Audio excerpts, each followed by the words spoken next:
Where's Gav? Yeah, where's Gav, Jez? It's just sent a direct message that he couldn't make it. Will we manage without him? And I didn't know if Dooch was coming on, but I said we would anyway. There's Dooch here. There's more than enough. I don't know why. Right. He was mad keen yesterday as well. Yeah, he might have a date. Cut that, Jez, because that's ridiculous. You lose all your credibility coming out with nonsense like that. Thank you to our 4 sponsors for supporting our podcast: Johnny Russell's Art Caterers and Milltown Pies, Alexander Grace Law, Jez and Lisa's Spoonful of Sweets, and SPE Furnishings. Links to their websites are available in the show notes and on our website. Don't forget to subscribe to get all the latest episodes as soon as they're released.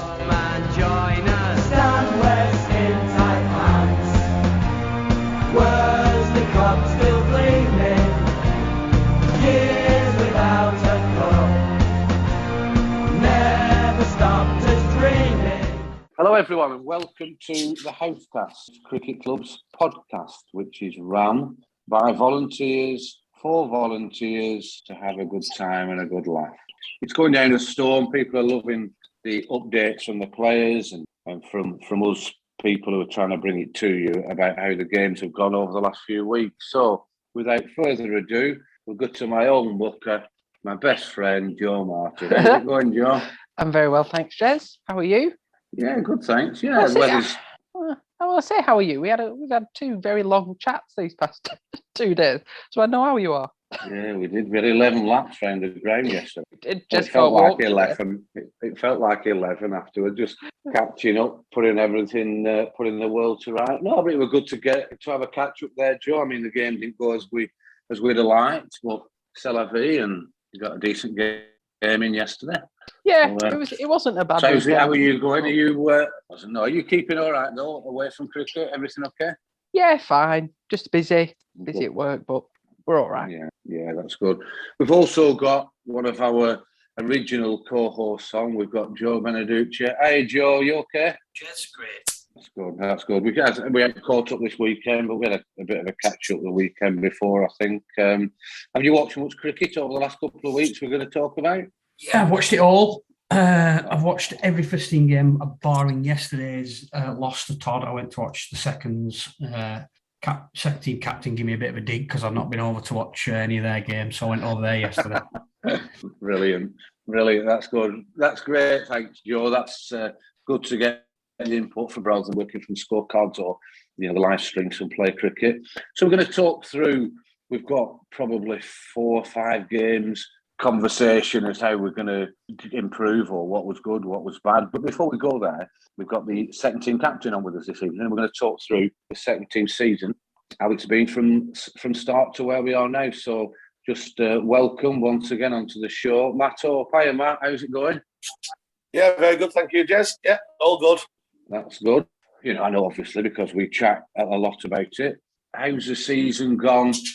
When you decided to carry on with the captaincy and the playing staff that you've got in, how's it gone? Yeah, it's gone quite well. We've had a fairly strong start to the season. I think we can still get better, but overall, I think everyone's contributed in games. People, some new lads have come in and contributed a lot, and one in particular, Det Metcalf, has took to it like he's been playing in it for years. And we've had another couple of other young lads come through and who haven't looked out of place. So no, it's good. Yeah, it's good.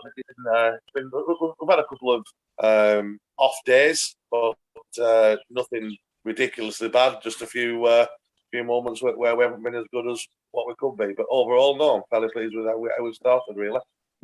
That's good. That's great. As I was saying before, my connection wasn't the best. You were umming and ahhing, it's no secret, you're 50 this year and you've obviously played so much cricket over the last 30 odd years down at the cricket club and you weren't sure whether you wanted to, and especially with getting promoted, you're now in that top league.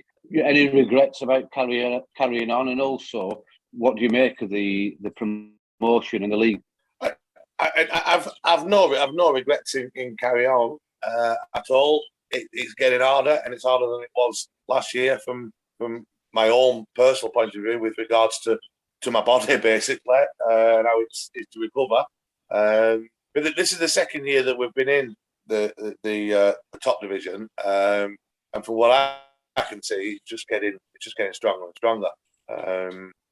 It's a decent standard of cricket. When I say decent, I mean like compared to the first team, it's not the same, but it's a good standard of cricket. And we're holding us all and doing better than holding us all. To be fair. So no, I've certainly no regrets in carrying on. It's a bit harder, but we had a bit of a chat after the game yesterday where we had one of those days where we had a 10-15 over period where we didn't 15-20 over period where we just didn't perform at all. Or perform to our ability. No individuals, just generally as a collective. A bit of a chat yesterday, and it does that. And I'm still doing it for. Obviously, we want to win. We want to progress as far as we can in the cup, want as well as we can in the league. But as I was saying to you yesterday, I said the best thing that comes out of this is seeing Henry Cotton playing his first team on merit, George Durkin making his debut, Sim again in 2020 last year. That's what I do it for, not to try and go and win leagues and cups with the second team, because it's predominantly about making players ready for the first team and getting there on merit rather than like it had been 10-15 years ago. You got in because 4 people can play.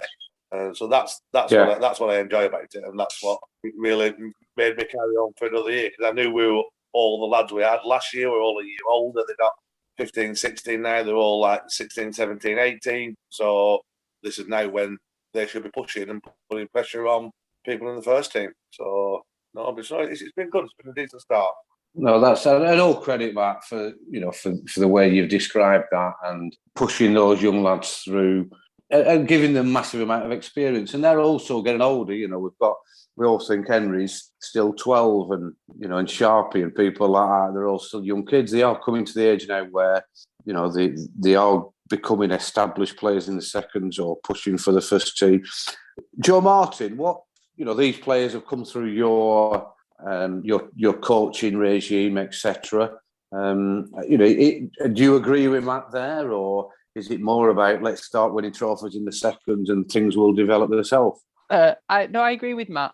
The idea of the second team, and I don't think it's like this across all clubs, but I think at Lowerhouse the idea for the second team is to give them the experience that will make them good players when they eventually get into the first team. And under Matt's tutelage, I think that they're kind of seeing the benefits of having an experienced captain leading them. But at the same time, it's Matt still contributes. He's not a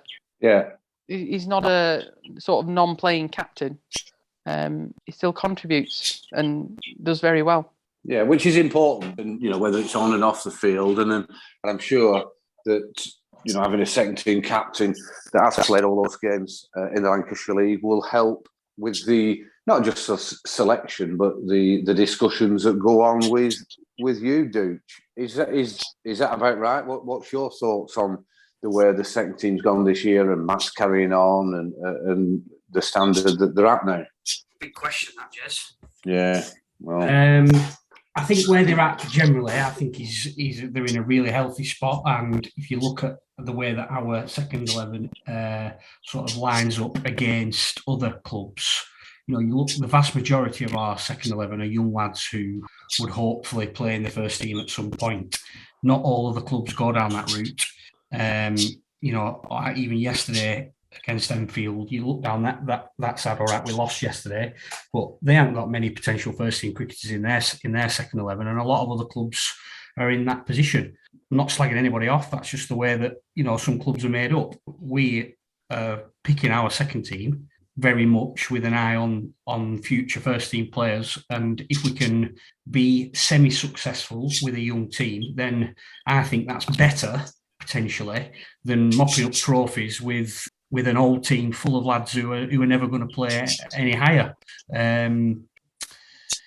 Not everybody might not agree with that, but I just think that's the right direction to go in as a club. Use the second team for younger lads who will eventually play in the first team and use it as their development tool. That's what it was like when I was playing. It's still like that now. Yeah, and that is. it's a great model that I think Dooch, and it's good, and he brings success in futures. But the here and now is that any different, Matt? Do you agree with Joe there, or is it important that the second team win and don't get relegated? I hear what you say there about you've been in that top league now for 2 seasons. I'd forgot about that, but you don't want to be losing every week, do you? Just because you're bringing youngsters on. No, absolutely not. And we're not doing it for the reason we're not leaving 4 35-year-old lads out who still want to play cricket to pick these 16, 15, 16, 17-year-olds who aren't good enough. I think it's the way that we've gone as a club, and that's why we've had a fairly successful period on the field. And every time I give the team sheet in to the umpires, the first comment is, bloody hell, you've a lot of under-17s, haven't you? Because there's 5 or 6. But it's not. We're not picking them because they're 16. We're picking them because they're good enough. And no, we don't want to get relegated. Absolutely not. Because the difference between the first and second division is massive. It's totally chalk and cheese. But as I said to them yesterday, when we had the chat in the dressing room afterwards, I said it's not all about the second team winning leagues and cups. But if we do win leagues or cups, or we do come in the top 3 or 4, then it's only going to benefit the first team, and they're going to benefit the individuals because they're playing good cricket, they're winning. Everybody likes to win. Winning is a great habit, but we're doing it with the age group of kids that we've got, and it's because they're good enough. And that's the top and bottom of it. If we were leaving, obviously, as I said to him yesterday, there's probably only me and Phil Agate in the seconds who have no more aspirations to play in the first team. All other 9 of them should want to play in first team cricket. And as Joe rightly said, we got beat comfortably 40-odd runs yesterday. But there wasn't many of them that will have aspirations, never mind will do. That, you know what I mean? Of that age, I don't think they had one under 17-year-old yesterday, which is fine. But for us, there's nothing better than seeing George Durkee make his T20 debut on Friday, and the other ones, Sharpie last year, Henry, Tom. That's what I think we do it for. But the top and bottom of it is we're doing it, and they're good enough. You know what I mean? We're not just picking them because they're 16 over a lad who's 30, who's a better player than him. They are the best 11 that we have after the first team, and that's credit to all the work that goes on with the lads, the APP and Joe Martin and Stan and everything else that's gone on in the last 10, 15 years. Yeah, so it's almost an ideal position where the first team's strong and has got competition. You've talked, and you will. We all know about 2, 3 or 4 young lads who are going to come through or in that squad of maybe 18 players in the first team, and that's fantastic to see. So let's keep pushing them and get to a stage where they can get in the first team, and then younger players, come and replace them. You currently you're 6th in the league. You've won 4 out of your 7 games. I think I've made some notes earlier. You lost at Rami in the first game. Hammy got Hammy. That's a cross between Haggers and Simmy. So Hammy got 124 between them. Did Hammy? Haggers got 83 of them, and Simmy got 41. Then you've won at Norden. Finchy's 92, which goes without saying the class of Finchy, and we'll come on to that in a minute. You've lost at Haze. You've won at Crompton. Again, Simmy's got 40-odd. Young Metcalf's got, I think, did he get 50 in that game at Haze? 60 that which is great to see. And as you say, Henry's in the first team, and depending on injuries and everything else, these players are coming through into the first team. Can I just come on to the point, Matt, I meant to try and work it out today, the games where the young lads are being involved, and you're all bringing them through. But on one game, there was you, Finchy, and Blaise in a second team game. I'm surprised Adam's not done it, but there can't be many other second teams that have turned out with 3 players who've got as many runs and as many wickets between you 3. How did that go down, and how did it feel, and how were they with the youngsters? Absolutely brilliant. Absolutely. Finchy has been. He's played in seconds on and off for maybe 2-3 years. Yeah. So he's always been great, and Blaise was brilliant. talked in the dressing room afterwards. Made some really, really valid points, trying to bring a bit of the first team feel to it, with the intensity and things like that, and really, really helpful. And the biggest thing that was, which proved that, we played on Saturday in the Cup at Rishton with us three playing, and we only had one umpire, so you had to take it in. So the batting side had to take it in turns, and never once did Finchio. Well, in fact, they both volunteered. I'll do the next five. So they're out there as they were walking through. They were talking to the batters. Blaise was there, almost slowing the game down. Blaise, because he was speaking to them in the middle of the pitch, and then he goes stand at square leg, and then Finchie was doing overs 10-5, like left, so from 10, and we were getting quite close. We were in 4.5 and over for the last 10 overs. With plenty of wickets in hand, and we've got Tommy Robinson and Sharpie batting and done really, really well. So then George Durkin was supposed to go and do the last 5, so he stood at the bottom. He goes on the pitch with 5 overs to go, and Finchie says, "No, I'll do it." He said, I want to stay here and talk to these two. And we ended up winning game with 2 overs to spare. So things like that is like invaluable, and you could see the lads. And I went out and umpired, and we're talking. You could see them just get a bit taller, get a bit bigger, get a bit. You know what I mean? Just have more confidence in what they were doing, and they were doing it right. There was nothing earth-shattering said by any of us three. It was just that reassurance that they're there, and they know that they're doing right, and just to carry on doing what they've done. So no, it's really good. It's good. It's fantastic, to have that wealth of experience, within the ranks, and you've got through that game. So it's a quarter-final tie for the seconds as well, I believe. Yeah. And that's an away game at Haslingden. Yeah, of course it is. So that's something to treasure. Get over there and get a good result and get a semi-final place. That would obviously do the morale world of good. Yeah, definitely. Yeah. That's good. So, let's hope that everything carries on the way it is and we don't have lotteries or other extractions, and we can keep that momentum going with the second team, which obviously feeds the first team.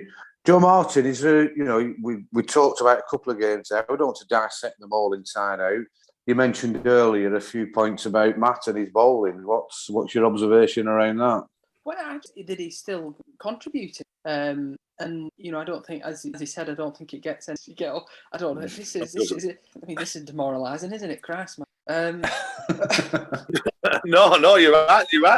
But the fact that he's still taking wickets and he's still, not going for many runs and leading from the front, makes a big difference to young.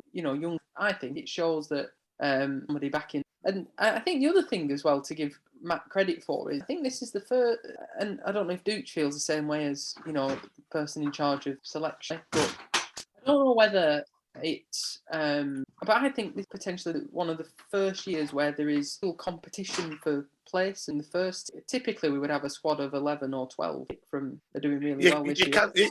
You can, Joe, and there's two things to that, and to go back on to what we said earlier is A, they're good enough, and B, they're a year older. You know what I mean? And I even put the likes of Simi, Charlie Bithell, Tom Olstead in there. All right, they're 3 or 4 years older than the crop of Henry and Dirks and Sharpie and all that kind of people. But they're another year older, so they're learning the game and taking more responsibility for themselves. It is probably the first time since I've been involved in it that people are getting picked for the first team from the seconds because of performances and going in and batting in the position that Henry Cotton's done in first 6, 7, 8, 9 games, and not being picked and played as a fielder who's going to bat at 11. Yeah, there are still going to be times where that happens, Joe, but there's now people. There's still no one, I would say, hammering the door down, but there's a few knocking quite hard at the moment, and that's only got to be good for the club in its whole. It means the second team are stronger and win more games, and it means the first team have got to perform, or else there's someone waiting to get the spot. Yeah, definitely. I think that's a great point, Matt. Yeah. It's great to see people being picked because they're performing well, not because others aren't performing. I think aren't available. Exactly. Yeah. And I think that's a fantastic way where the clubs are. Yeah, and like I said, there are going to be times where someone comes in from the second team, a batter or bowler, and isn't going to go and bat in the top six or bowl second change because they've still got the learning process to go through. You know what I mean? And they've still got to earn that right. But I'm hoping now that if there is an opportunity where someone doesn't play at weekend and one of the lads take the chance, then they stay in. It's not a case of you've done well, but thanks so and so's back. Regardless of what you do, there's an opportunity there. And if they take the chance, then they're going to stay in. Yeah, absolutely. Yeah, so no, it is. It's good. It's good. And I must say, as I said yesterday in the dressing room, apart from me and Haggers, and I got a dirt to look off Haggers for saying last place was playing first team, but genuinely, all of the 9 of them, that is what they want to do. Whether all 9 of them do or play for 15 years, I don't know. But every single one of them is playing in that second team, doing the best they can because they want to play first team cricket, and that's the best part of it. Yeah, and that's got to bode well for the next decade. Not even counting the ones that are coming through behind them. No, that's brilliant, Mark. Thanks very much for... When Joe Martin started then, I thought we were talking about how well you were playing. I thought you were going to push you into first team then. Hey, there's always an option, Jez. There's always that option, yeah. First slate next to you. Yeah, but even if they were 300 for none off 20 over, Joe, I won't be able to move from first slate. Yeah, when Matt said there's no one battering the door down, there's a few knocking on it, and Matt's just tapping it with his toe. No, I'm not. I'm walking away from it. Absolutely. You're walking away from that door. Dude, anything to just chat through with the seconds before we let Matt's off out for a run before bedtime.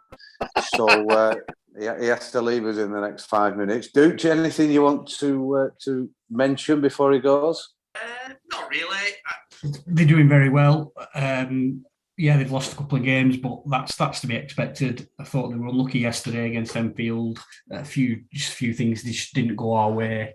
But they're doing very well. You look at the stats. Like Matt says, it's very pleasing to see some of the young lads coming and getting the first team, but it's also very pleasing to see the likes of Dec Metcalf, who's had limited opportunities to come in and do very well in the seconds. So yeah, I think it's all rosy, me personally. Brilliant, thanks for that, Dooch. Matt, there's nothing else unless you want to come into us and talk us through anything else that's going on. Any characters in that second team?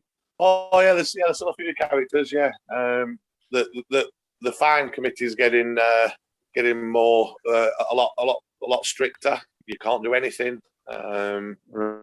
Getting fined. Tom Olsted's still there, and he's still as daft as a brush. And Dirk's just pushing him really, really hard to be daft just in the team. But no, he's good. Yeah, it's good. It is. It's a really, really good mix. They all get on. A lot of them have played junior cricket together, which is good. And obviously with myself and Aggers and Finchy and players, if and when they play, it's a really good blend. Really enjoying it. And just to reiterate what Joe said there, there's with Dec Metcalf, and he's come in and got best part of 100 runs in 3 games and not been out yet. Joe Edgar's come in and certainly never looked out of place or let himself down. He's another one that's, I'm sure, has got a decent future. And there's a few other ones beyond that. We picked Elliot Johnson and Oliver Williams in the squad for this Sunday just gone. They didn't make the final 11, but that's the kind of depth and what we've got of these 16, 17-year-olds all waiting and performing in the thirds and fourths that can come in the second and take the chance. Brilliant. It all, as I've said, it all bodes well, and to keep those people and keep them interested and keep them practicing hard and having a good time, wanting to play, but also wanting to play in first team. So, Matt, thanks ever so much for coming on and give us that update. We don't want to get you on every other week or so. We just talk generally, but I appreciate you coming on maybe halfway through the season. Yeah, absolutely. All right. Yeah. Yeah, whenever. Yeah, no problem. Good lad. Yeah. Now, just for the listeners, Matt's just got his running shorts on now. He's got his Lycra top on, so he's off out to have a quick trot round Rose Grove. So if anyone about, meet him at Lane Ends. Yeah, just pop you on and I'll wave at you. No problem. Brilliant. Thanks, Matt. Speak to you soon. In a bit. Ta-ra. Bye-bye. So Matt's disappeared from us there. Is my volume all right? Yeah. So let's talk about the games in reverse order, really. Let's just talk about this weekend. Great results against Burnley and a good victory on Saturday, and then the game yesterday. So Joe Martin, can you just talk us through the build-up to the game, how you felt after the Sunday, and really, we can't hide from the fact what went wrong and how we got beat by Todmorden yesterday. Yeah.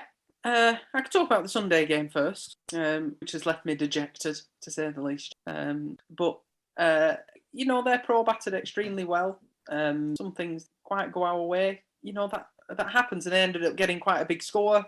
But we weren't that far away actually. One of their players got 70 odd, and the pro got 120, and we had four players who got 30. So it's just one of those players going on and getting 70 or 80 not out and in the game. So whilst we were really disappointed, it's also good knowing that we're not far away from winning that, even chasing a massive score. To chase that. So yeah, we were disappointed, but it was. We had chats that we've mentioned earlier, and I think Paul Stanley, he don't talk a lot of sense most of the time, but I think yesterday he summed it up a little bit. They just maybe were 5% better batting, bowling and fielding, and had that luck, which, sometimes you've just got to accept that happens. Their pros got a good score.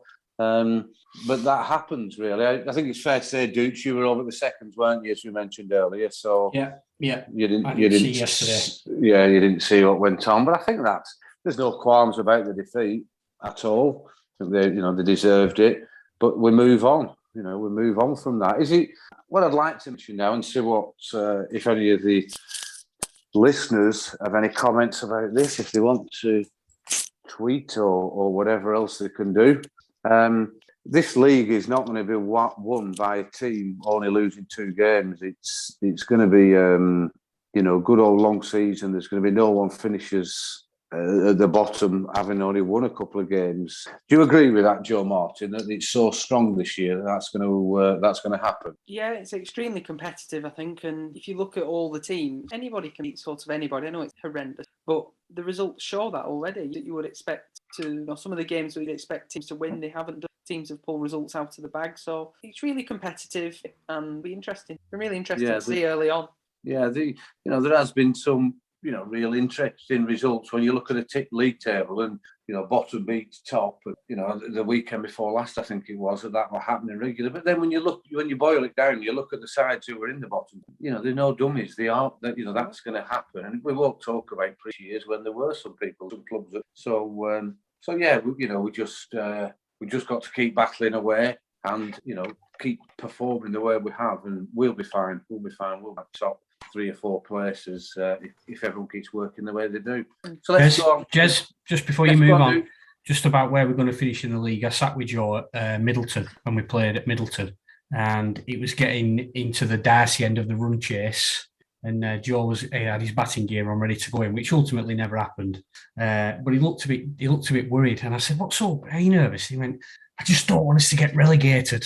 That was the 5th game of the season. That 5th game of the season, and Joe Martin was worried about us getting relegated. Yeah, and to add to that, dude, Joe Martin's what are you now? 26? 28. 28. Yeah. So honestly, Joe Martin, as you get older, you get more pessimistic and more panicky about things and more worried about stuff. You've got to get rid of that. You've got to stop being so pessimistic. I can't cope. I can't watch. I'm going to be useless on this podcast in the next few. I have nothing to say because I'll just be led in the changing room with my atom. Yeah, not wanting to move. I'm sure things will be all right. But if it gets to that sort of stage, we'll have to battle a relegation battle. Then then we'll have to battle Oh, it. don't say that, Jim. But before we continue with the league games, let's have a little bit of a break and talk about the game on Saturday. Oh, yeah, excellent. Which, I got down there really quite early and was watching it all, expecting a good game. I thought there'd be more people on at the early stages, more spectators, but it did fill up as it went to the game. Busy later on, wasn't it? Yeah, there were probably 300 people, maybe 300 or 400. There were 300 people that were on. But what a start Burnley had. Crikey, does it still send shockwaves through the dressing rooms like it used to when we played, when we're losing a couple of wickets in the first 5 overs and we're next to nothing for 2, Joe? Certainly does for me, but I'm not sure about anybody. Else. Right. So that, yeah. The thing, we are a genuinely good batting team. We got. I know we're talking about Saturday, but we got 210 without anybody getting over 37. Yeah. So we bat really low down. So you've got Charlie at 5, and Dean at 6, 8, and Paddy at 7. Yeah. I don't know why I went in. But then you've got Henry who came in yesterday, got 20 odd and batted fantastic. Yeah. So no, I don't think. And on Saturday, Charlie and the Pro batted fantastically well. Yeah. Really outstanding, a great partnership that set the game up. Really, because after initially what we thought was probably a 180, 190 wicket, we sort of revised that. I actually thought 160, 170 would be a good score. Yeah. It's interesting just thinking about that, the dynamics of that. Dooch, when you following the 2004 season and the success that you had as captain, as a player over that next half a decade or so, did the team still have a panic mentality when we lost a few wickets? The only reason I'm putting you on the spot and asking you, because they certainly did when I played, even when we were doing quite well. If Stan were out, or Phil Aston was out, or the Pro was out, that was it. We were discussing whether we're having pizza or a kebab for supper. The game's gone, and we're just moving on. How was it when, in that era, in the late, to 2010, dude? You asked me some real heavy questions today. I've been practicing. I want to say no, but obviously there must have been a point in time when that changed, because obviously I started playing the first team in 2000. We were much better then than going back a lot earlier than that. But there obviously are games when you do panic, and if you do lose, if the Pro's out and Blaise is out, and you're obviously a lot less confident and comfortable than you are if those guys are still in. Yeah. But we've definitely got better as a club, not just in this current team, but going back probably 10 years. We've probably had a bit more of a spine, maybe than the teams that you referred to there. Maybe we have a little bit more depth in terms of ability, or people who can come in a little bit lower down and have an effect on the game. I'm just thinking back to 2005, and I hate to talk on about it all the time, but you did bring it up, so I don't feel too bad. We did pull some games out of the fire that year where we were 4 and 5 down early. So yeah, I think those dark days that you refer to, thankfully, are well in the past, and I think that Saturday was a case in point. And Joe mentioned the partnership between Charlie and the Pro. I mean, it's so crucial that. I mean, if you look at the scorecard and as we were watching the game, if we'd have lost another one at 18 for 3 and we'd have been 20 for 4, and then Dean's coming in at 20 for 4 with 35 overs to go, that's a whole different kettle of fish. So Charlie and the Pro's partnership was, what was it? Let's have a look. 74, worth double, I'd say. 100%. Worth double. 100%. Totally sets the innings up. And all right, there were some people around me who were saying perhaps we weren't scoring quickly enough, but that just gave us a platform to go on and do what we were able to do in the last 10 overs of the game and ultimately win the game comfortably. I have that down as the crucial part of the game. Yeah, with 100% without a doubt in the way that they played. And I would also say, and the fact that, they've used 186 balls there between them and put on that partnership, but it quieted Burnley down. They went into a shell to a certain degree, as much as Burnley do. They're a fantastic side, and they are vocal and very enthusiastic about it. But they went into the shells a little bit. And I genuinely, again, I don't know why I keep going back to the older days of, not doom and gloom like Joe Martin. Oh, what was this? Oh, we should have done that. But you think, yeah, and Dean got a great 30 again, and Paddy got a good 12, and Joe Hawke's got that invaluable run to push it up towards the 175 mark. But I think we'd have got 200 there. The Pro and Charlie, would have battered for another 5 overs. They were both ready to go. They were both in a position they'd seen it. When Charlie Cottam ever batted 91 balls and got 30, he's ready to go. And I think it's worth mentioning, Joe Martin, you haven't played as much as me and Dooch. You've played a lot more in the modern game. Have you ever seen a wicket fall like the Pro was out to? No, what a catch! Honestly, yeah. What a great catch that is. But I think it's a bit geeky, I think, of this, but it's actually the full. I don't think you quite appreciate how good that catch was by Bert, because he had to anticipate everything to be able to get in a position to catch it. Genuinely, one of the best catches I've seen. That is my point, Joe, is the anticipation. That shot, you will watch it in, T20 games at county level and international level, and it flies, it goes because of the base of the ball. It's generally 1 bounce, if not 6. And once you've got that, the angle of the bat right, and it's disappearing over the stumper's head, to anticipate it. It was a fantastic catch, and there's lots of luck involved in it. But the way that it just went into his glove, I thought it was absolutely outstanding. And I don't think the Pro could have done anything more. And I also think with Charlie, I think Charlie was ready to go. I think thinking, right, we've got a batting line up here. And all credit, to the Burnley lads, to Bedford and the wicket keeping again. He fired it down the leg side, and Charlie's been stumped. So I think we've lost 20 or 30 runs there. It's quite funny, Jez. Charlie was fined for a 50 for not getting 50, and his defence was, the rate I was going at, I don't think I had enough overs left. Which again is not like a Charlie Cottam innings, is it? But it was funny. I personally think Bert's. Well, I think he's second best, but that's another thing. Let's just move on. We can't be praising other. We've been through this before. I know he's a very nice guy, but I want to come back to somebody who mentioned briefly there, Jork. Yeah. What a season he's having. He looks back to his absolute best with bat and ball. His bowling, as in the games that I've watched, has been absolutely bang on, and he's scored some very, very valuable runs for us down the bottom of the order. I think if we were giving a player of the season out now at the end of May, he'd be getting my vote without a shadow of a doubt. It's been fantastic. Yeah, it does, and he seems a different.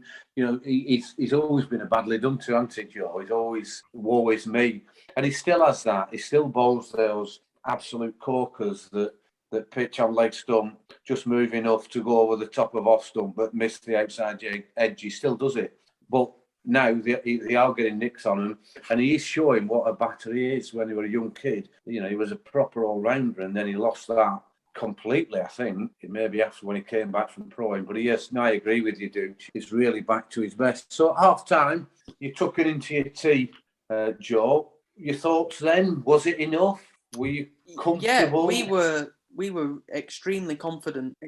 Confident. We thought that probably got than what we thought was chaser, actually. Yeah, so okay. we thought it was probably going to be tight, but we were really confident, and it was a great, again, Hawkey and Tom Walker bowled brilliantly well. 6 start. Yeah.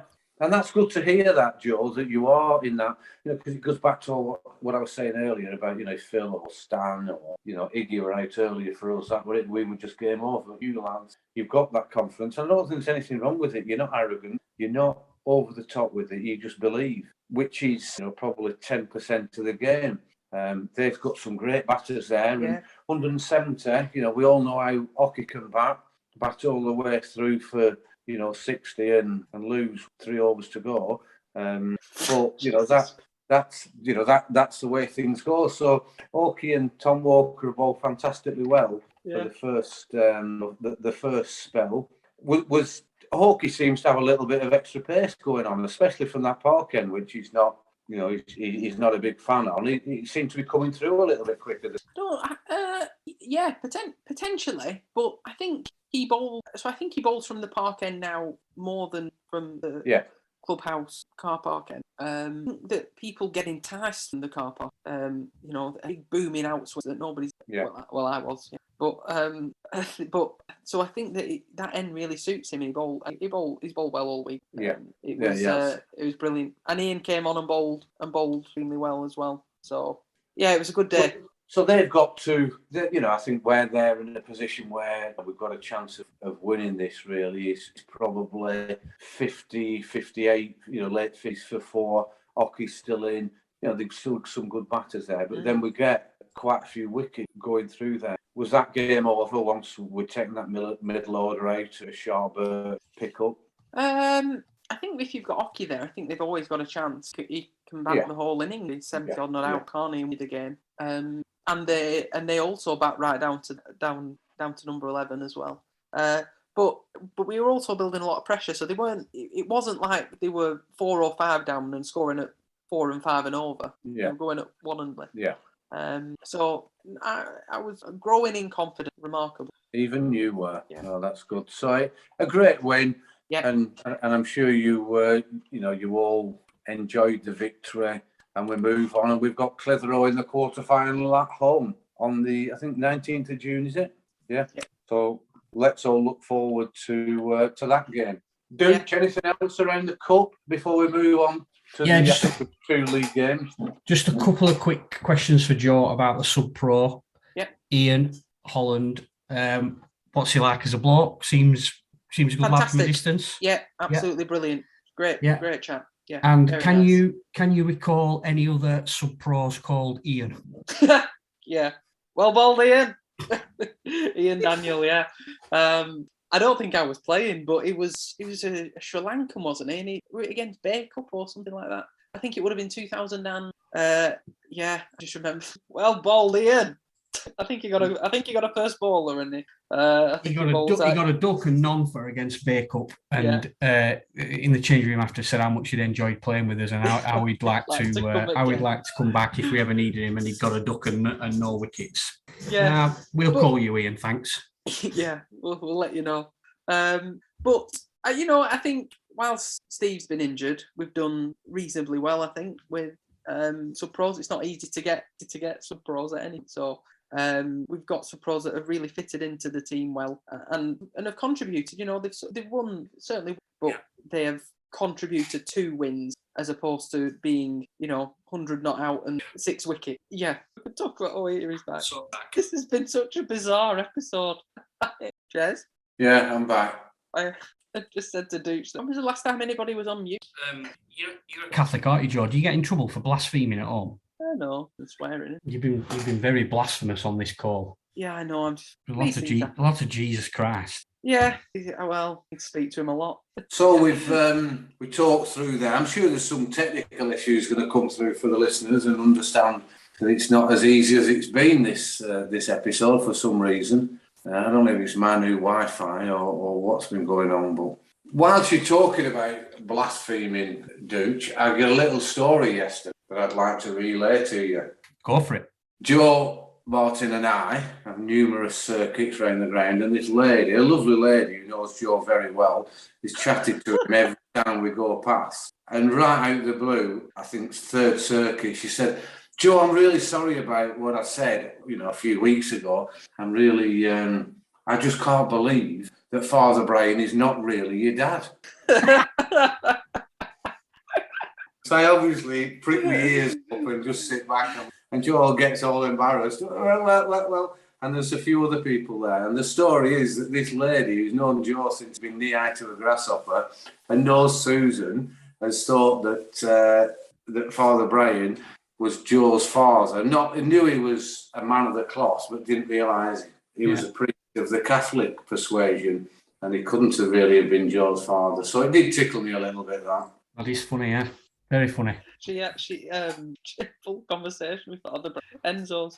I mean, you could see it, couldn't you? You could see Joe belonging to Father Brian. There's quite a lot of similarities there. Well, we did compare them on one of our circuits. We chatted to Father Brian about it, and he got as embarrassed as Joe did. Well, actually, Jez, there were a lot of comparisons between me and other people yesterday, weren't there? There was, yeah. That was another one. Me and Joe were walking along, and the shape of our legs, we got wondering if I was Joe's older brother, or was it Dad? Granddad. I didn't want to say it. Definitely. Right, let's move on. We've done the Burnley game, I think. Yeah, T20. Great win. You know, thanks, Dooch, for rescuing me there around my technical problems. And the pro does look a great lad, and he's obviously tries extremely hard and contributes to the team. So Greenmount away the weekend before. Joe Martin, just talk us through that game. I didn't watch any of it. I know Dooch watched it, so you talk us through it first, Joe Martin, then we'll go to Dooch. I didn't know. We haven't discussed it yet. We can't just discuss games we win. Yeah, it was a strange old game. Battered on a really good wicket. Had a lot of bounce on it, and do you know what? They bowled really well. They bowled really well. Admittedly, we were missing Francois, but that doesn't matter. We've still got a great team, regardless who's available. But they bowled us out, and it's one of those games that they bowled really well, took all the chances. I don't know. It was a great wicket, and bombed out. Yeah, those things happen, and as we've said, if they bowled extremely well, they're used to the pitch, and we've not played there much. We've not much history about it. It happens, just like the Todd game. Those, they're good signs. There are a lot of good players in these. Yeah. Dooch, were you there from the start and watch? I think we didn't lose a wicket early on, but what were your thoughts about the pitch and the way the game started? I didn't actually go. I forgot about this one. All right, okay. I said I watched them all except for last week, but I didn't watch Greenmount either. I didn't go. I was there, Jez. Yeah, I mean, the thing is, Dooch, if you'd have been a proper co-host there, you'd have just blagged it. Well, I don't mind lying to everybody else, but I didn't want to lie to you.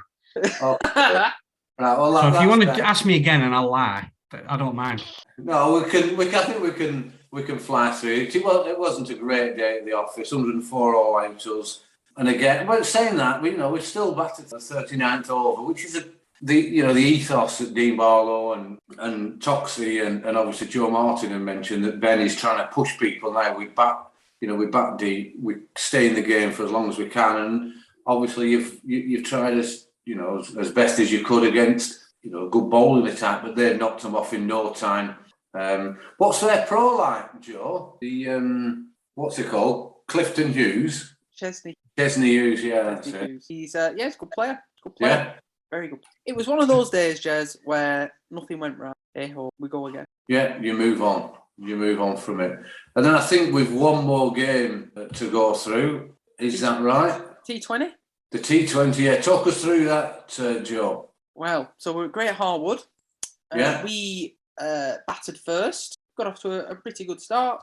And our sub-pro batted extremely well. Got 60-odd.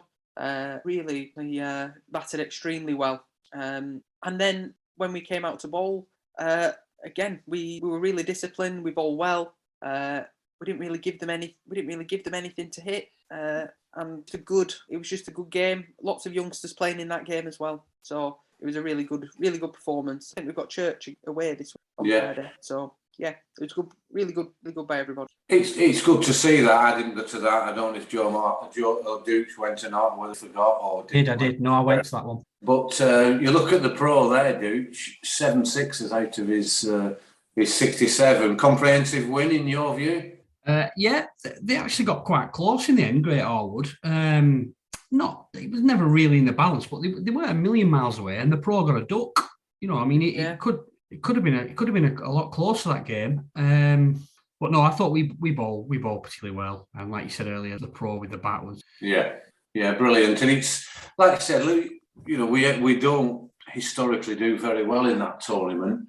But it would be good to see, as much as Joe Martin don't like it, would be good to see us have a good run there and, maybe have a bit of a finals day or get close to that, just for the, feats for the spectators and for the club and, the type of game that it is.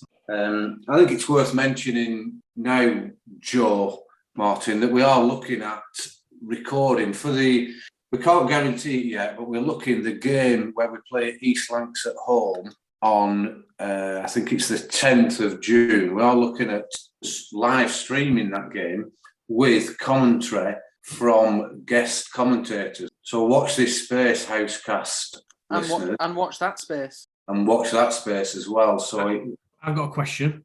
Go on. I mean, the Lowerhouse, the DJ that Lowerhouse employ for those games, you know, he's quite an attraction, and a lot of people come to listen to his music.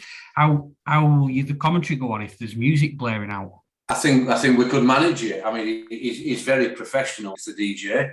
We'd have to obviously have a strategy beforehand and work out exactly how many seconds he's allowed to play between wickets. But that's part of the entertainment. It's not about the DJ or the commentary, it's about the spectators and the entertainment that's out there. So I think we'll manage it. We're shipping in, one of the best commentators I've ever heard.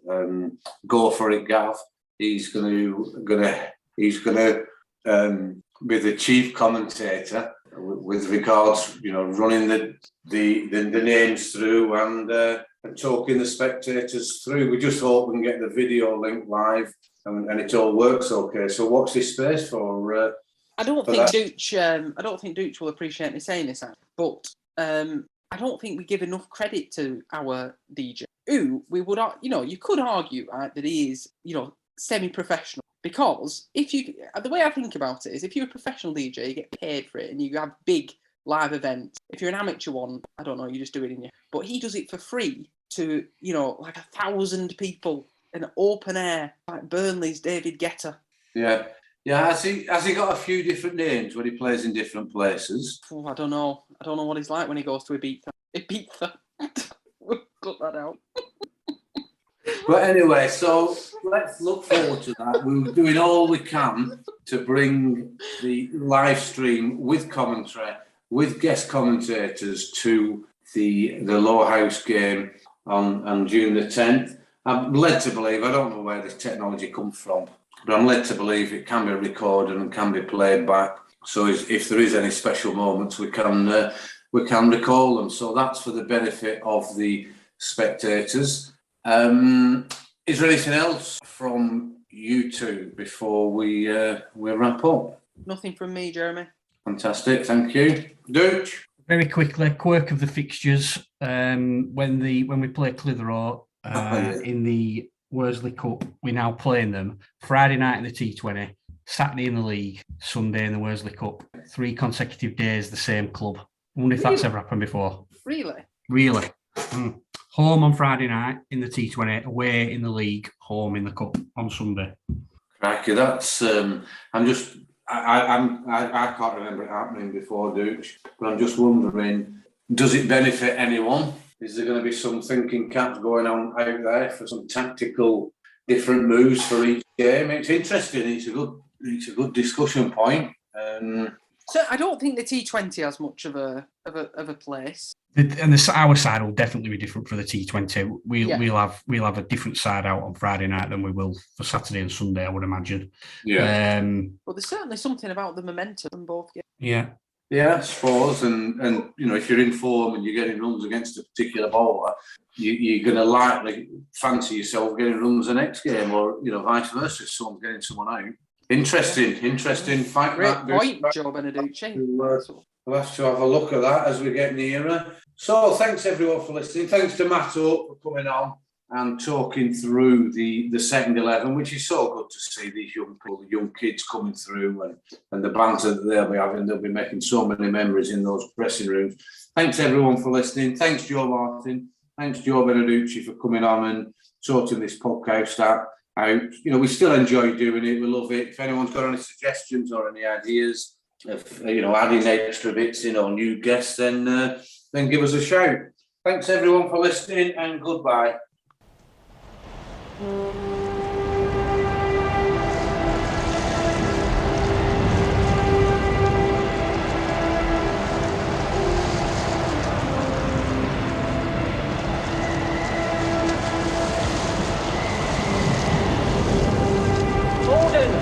Gordon, send more house to save the house.